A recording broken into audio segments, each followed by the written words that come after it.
এখানে মাল লাগতেছে 4 ফিট 2 ইঞ্চি গাড়ি। তোমাকে গতকাল থেকে বলছি যে এই কয় পিস মাল লাগবে, এই কয় পিস মাল তুমি গাড়িটি লাগাই দিবা, প্লাস এই যে ডিজাইনটা আছে ডিজাইনটা করে দিবা।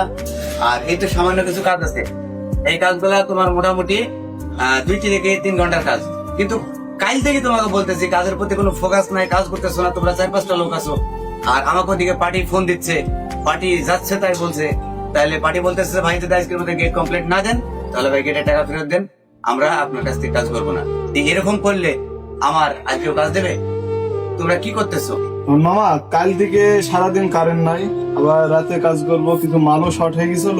আর যে কটা আপনার মিস্ত্রি ছিল তারা তো সবাই চলে গেছে না বুঝলি। এখন আমি একা যতটুকু পাইছি ততটুকু পেরিয়ে রেখেছি।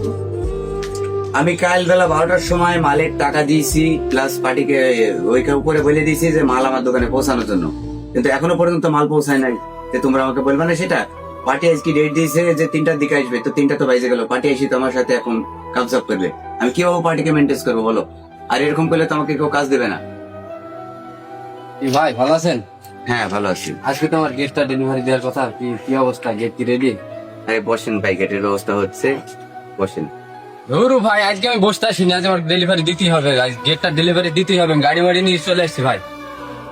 ভাই গেটটা ডেলিভারি দিতাম, গতকাল কারেন্ট ছিল না, তারপরে আমাদের যেখান থেকে মালামাল নিয়ে আসি ওখানে ফোন দিছিলাম, তো মাল দিতে একটু লেট করেছে, তারপরে ছেলে বাসায় চলে গেছিল।